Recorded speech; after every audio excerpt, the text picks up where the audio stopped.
Oops. Alrighty. Welcome back, guys. Welcome back. You know, the per usual, getting all our technicals up to date, making sure we're all good to go before we get started. Hope you guys are having a great week. Awesome. Looks like we're good to go. Mic levels are awesome. Okay, cool. Looks like we're good. Awesome, guys. Welcome back to MTVTA, guys. I'm your guys' host, Trent Manager. All my returning patrons, of course, welcome back. All my new patrons, of course, really glad to have you guys, and new viewers. Really glad to have you guys here. Thank you for joining me on this Thursday today. We are into September. Crazy. It's really been going by pretty fast. So definitely today, guys, we got always some solid readings going on today. It's always, things are moving so fast. If you guys have, been looking at price action or anything up to date with what's going on, we're really gearing up for, another leg up. So, September is basically known for a pretty, bearish month for crypto space and stocks in general. Some months just have that overlay, but we're kind of defying the odds definitely this month. If you guys remember in May time, that was supposed to be a very, very red time for us as well, but we ended up being very, very green that month, if you guys do remember, if you've been here for quite a while. So let's hop into our readings today and see what we have going on. So we're going to be going over Twitter product leads confirmed for Bitcoin Lightning Beta Network. You guys might have been hearing about that, depending how much time you spend on Twitter. We're going to be going some technicals today. We're going to be doing some TA charts on ETH and BTC, kind of see where we're at, just give some light overview and kind of see the downside and the upside, what's possible as we continue to move forward, even though we are gearing up in a pretty positive sentiment. Also go over some El Salvador's news. I believe September 9th, I believe, is the official date for legal tender implementation.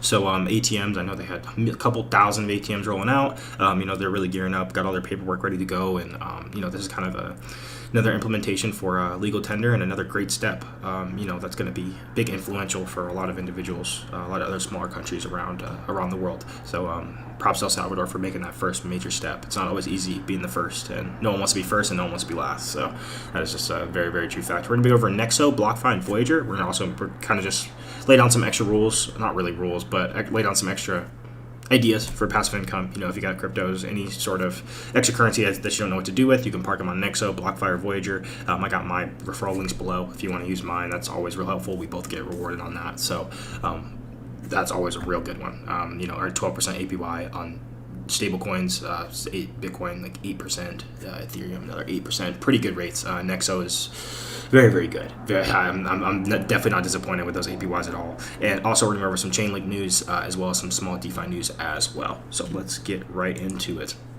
So first off, we're going to stop at Mr. Dorsey's office and say hello. We've known Mr. Dorsey's been very, very vocal on his expression of Bitcoin, the implementation of Twitter, and really where a lot of these companies are moving towards. Facebook, Instagram, and Twitter. I know Instagram owned by Facebook and Twitter, kind of separate entities. But really getting back to it is that, we know that these companies are moving towards a different view that they really want to. We know that social media has been a great helper, not only just for education, but for learning along the way. But now as we move into this metaverse kind of type deal that that's really been talked about recently, not of course how up to date everyone is on the metaverse talk and really what that means. So really the simplest terms, the best way I could put it is we have our VRs and our virtual reality of what we already have kind of been experiencing, and really when you start implementing that in social media, you can really start making the engagement a lot more intense. So therefore such as virtual art galleries for showing off NFT collections, engaging with virtual parties such as meetings and teams. I'm not sure if I think I might have linked that in the Patreon a while ago. We had a video that was Windows had these glasses, and they were these VR engagement work glasses. So you put them on, and you could be in Zoom meetings with your colleagues, and you all could be standing up and working in pretty much a virtual environment. Everything that you touch, they can touch as well. Of course, not really real, but it kind of just put on the glasses, and you can have like all 5 of your friends in the room. They're not really there, but it just implements that hologram, which I think is pretty crazy. So that was kind of on the Windows side, but that's really what the metaverse kind of entails as to the engagement sector, as how this is going to take that next step up for basically having engagement without being with you, which I think is absolutely pretty crazy. So in the terms of Bitcoin, of what Jack is implementing here, we already know that tips on Twitter are already kind of becoming a thing. They've really been there already. I don't know how big utilization they've been using. But I mean, if a content creator is helping you enough and you feel like you need to tip them for their knowledge or whatever they're posting, if they're just comedians or anything along those lines, I think that's great. I've always thought that was a really good idea, and I think the tipping system is pretty well. I personally have not used it. I haven't received any as well, but I mean, I think it's a great overall idea, and it's going to push that that idea further. As it'll be more of an incentive. I definitely believe to keep the information accurate and of course truthful. So it could lead to a tip, but. Long story short, he's been very, very vocal about this, and this has been something in the works for quite a while. I know there's definitely a lot of connections and APIs and different things they need to do on their end to make this fully functional and no issues. I know there's some questions coming up in terms of tax implications and other things along those lines, because I guess if you guys do remember that you receiving cryptocurrency without you asking, or of course just like airdrops, that's not a taxable event. So there's going to be some questions along those lines, but of course really, really good to keep in mind. And as we keep moving forward, we will see how this continues to morph into the platform. Awesome. We're going to go over to El Salvador as well. Make sure I don't have any chats up right now. Sorry, I know I'm kind of all over the place right now. Let's see. Yep, we're all good. And heading into El Salvador, 150 million of Bitcoin trust, while BTC is close to breaking 50K. Let's take a look. We actually might be pretty close to 50K, or might be right on it right now. I know how these mornings can go sometimes, especially on Thursdays. So funds redirected from a $500 million loan for economic recovery. So we've talked about El Salvador. We keep a very good tab on them, for a number of reasons. The implementation of legal tender, pretty much the first really to do it. The laws and implementations that they've done for months now, pretty much, are now really kind of coming into effect. They quoted down here, we have several teams in the territory showing population and how to use Chivo wallets. We have developed friendly applications so that all Salvadorians can learn to use cryptocurrency, she added. Of course, they did come out with this. We covered this on our live stream about 2 weeks ago as well, is that it'll just be an option, just like we talked about. There won't be a forced mandate to use Bitcoin at all. It's very optional based, and you won't be penalized at all for not accepting it or not using it in your business. So of course we kind of planned that. That wasn't really something I don't think was ever really on the cards, for a number of reasons. Just for the fact of course the education barrier, like we just listed, of course the age gap, and not everyone can adjust as quickly as you or I, to technology adjustments, and change really throws people out of sync and makes things very, very complicated for some people. So it's not it's not always in the best interest of somebody. But I think everyone can learn, and that's one of the things about us being humans, is that as we continue to evolve, we continue to learn and make things easier for one another, and especially in our finance sector and things that are very, very important in our lives, such as finance, real estate, insurance, and so on. So we will continue to keep an eye on this like we have been doing. We talk about El Salvador at least once a week for obvious reasons. Of course, my ties to El Salvador a little bit different for work, so I've got a little bit more of a deeper foothold, in that down south region, just for seeing not seeing firsthand, but being more involved with the individuals that live down there, and having cultural talks and what really is going on down there, because it's hard to really get the full grasp of something that you don't fully experience or you don't really fully understand. So it's a very, very good thing that's happening down there. And I know in first world countries like America and lots of parts of Europe, it's a lot harder to see the full capacity of what cryptocurrency is doing for individuals in terms of leveling the playing field, when you don't have the issues of your banks collapsing under pressure, and you really having nowhere else to turn when your federal government fails you. So luckily, that's happened in every government, but it happens places more than it should, versus places like I just mentioned. So just wanted to throw that out there and kind of just give a little bit of a open mind perspective as well. I know you guys are always pretty good about that, so don't ever really need to stress that. So going into the week of DeFi is from August 27th, so it does carry over into the week. The 27th was Monday, so I believe every single Monday we will get an update. So I don't know if we got one this week. Actually, no, it might be Sunday, actually. So this still caters to last week, though, so it's still up-to-date news. We saw that Aave's cross-chain governance model that enables multi-chain protocol governance is now kind of on the way. Aave had a pretty good move yesterday, actually, but we know that Aave is a leader in the space of lending and borrowing. They've been up there for quite a while. We know other projects, such as Nexo is one of them. I know Nexo has a token, and Yearn Finance. Oh man, I'm trying to just remember all these lending protocols. I get so many of these confused. We also have Sushi Swap's first birthday. I actually didn't know that. That's actually pretty great. August 24th was that. Oops, I had no idea. Let's see. That shouldn't. Sorry guys, hold on. We'll come back and fix that in just a minute. Let me turn that video off. We haven't had camera issues in a while. Here, let's start here. Give me 1 sec, guys. Let me double check and see what's going on. Oh yeah, that shouldn't have turned off. That's it's whatever. Awesome. Cool. Alrighty, guys. Let me do this real quick. We do love some technical difficulties. Let's see what we can do. Yeah, we usually don't have too big of issues on here anymore.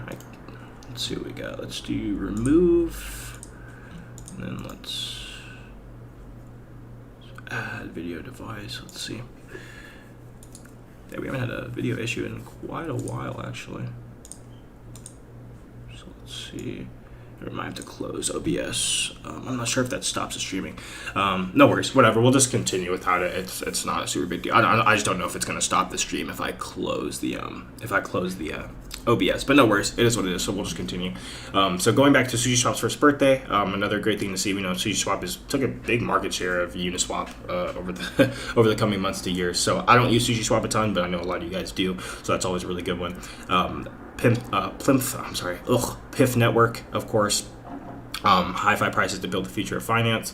I don't know too much about PIF, but it's always good to stay up to date with this DeFi news. This DeFi is not going anywhere. Introducing Ribbon V2. I actually did hear about this. A lot of these are L1 and L2 scaling solutions. Making not only just Ethereum cheaper, but overall just governing and using DeFi a lot more enjoyable. I know the fees have been absolutely ridiculous, like completely out of the water. And I think my best combat to that is definitely, from my personal point of view, because I use MetaMask almost every day, is just try to, if you're up early enough, just try to get out of peak hours. I kind of compare it to like driving in LA at like 5 p.m. on Friday. It's like you're gonna hit traffic pretty much every single time. So just always kind of planning out your swaps and your trades and your looks, and like your sends and receives are always a good idea. That's usually with everything. I know most people don't head out of the house without looking at the traffic or like looking where you're going and seeing what the ETA is. So I mean, it's one of those things that people kind of need to keep in mind with basic life, and also cryptocurrency and sending. It's, of course, I'm not justifying the fees at all, but just kind of something to keep in mind. I had to talk about this the other day. And of course, we're going to go down to the interest levels for stablecoins. We're seeing 19% on Digest. That's freaking ridiculous. I don't even know where this platform is, or I don't even know what this platform is. That's crazy. That's crazy awesome.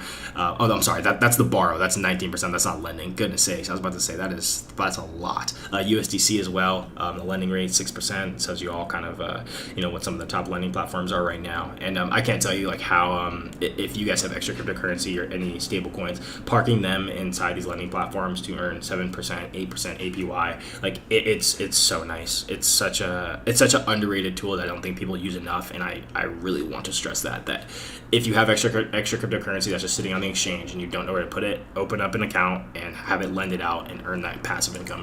It's so awesome. Moving on to Chainlink's news. Chainlink's price feed quality is live on Optimistic Ethereum for quick, secure, and scalability DeFi development. So we know that Chainlink had a pretty good move yesterday. I was looking at it, and I had a little alert set up the other day. But Chainlink is above $30 now, and we know that Chainlink, in terms of the Oracle sector, no one even comes close in competing to the Oracle sector as Chainlink, and they're completely dominating.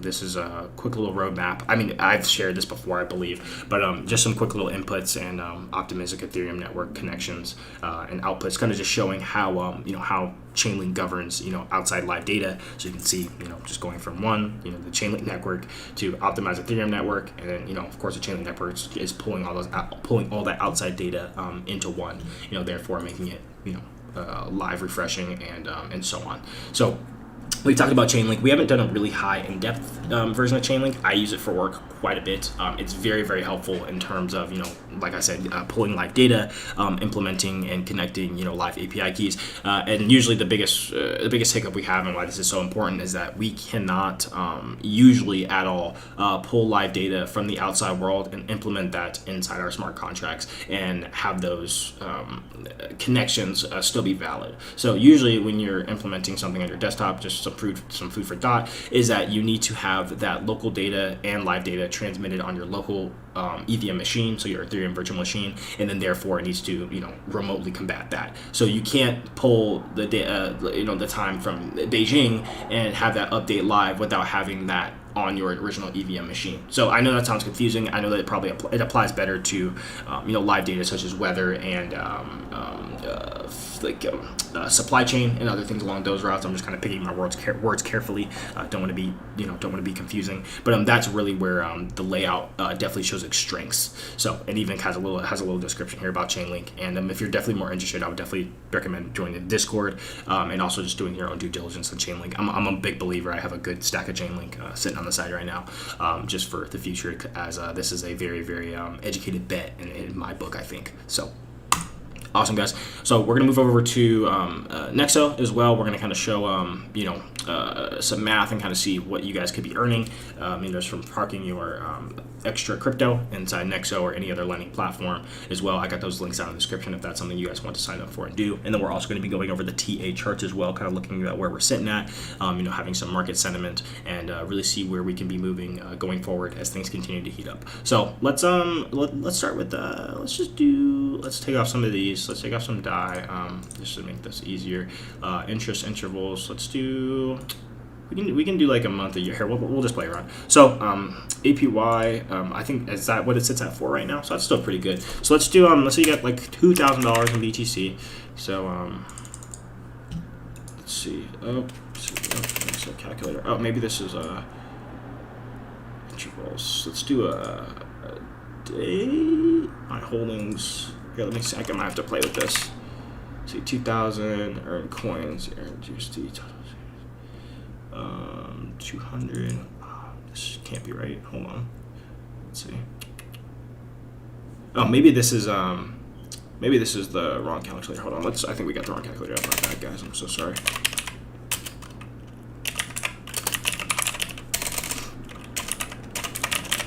Sorry about that. Let's see if we can kind of. I don't know if that was right. I think that was the borrow. I think that was the borrow calculator. I don't think that was the right calculator. Let's see what we got. Let's see if they have I wanted to see their chart, so APY chart.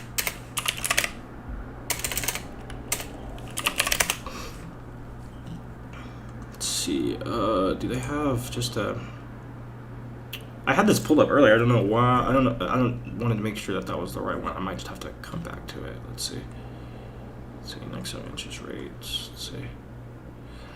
Okay, oh yeah, I guess it does give you APYs. I had a calculator up here earlier that would give us. I guess we could just do BlockFIs. I guess that could be fine as well. I've done it before, so I know some of you guys remember it, but just for the newcomers, it's a lot easier.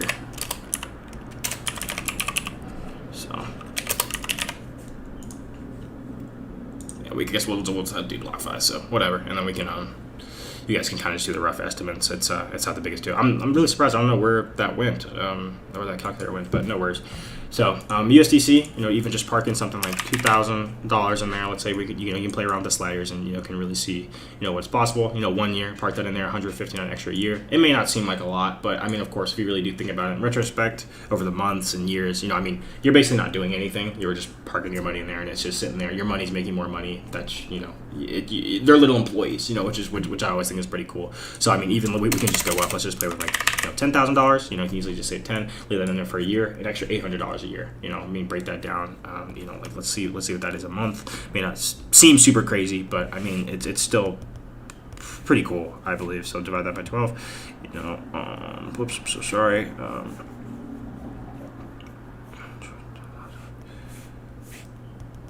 1,000 and divide that by 12. Awesome. But yeah, you guys can see the point. I mean, it's really great. Moving forward, I really just wanted you guys to experience this. I mean, I know we've done it plenty of times, so it's not anything new that we talked about. So if that's something you guys are interested in, then definitely you guys can give that a look. Most definitely. Sorry, I got all my tabs just mixed up. Man, we were doing so good in the stream today before the camera went out, and then when the camera went out, it just kind of started falling apart. But No worries. All right, let's get on to our charts today, and let's see exactly what we can be looking for moving forward. So we know we covered this yesterday or on Tuesday. So we saw that Ethereum actually had a pretty good push up. We're above our threshold of our level 4 of 3,600. So where do we sit now? No one can tell the future, but this is my educated guess as to what we're looking.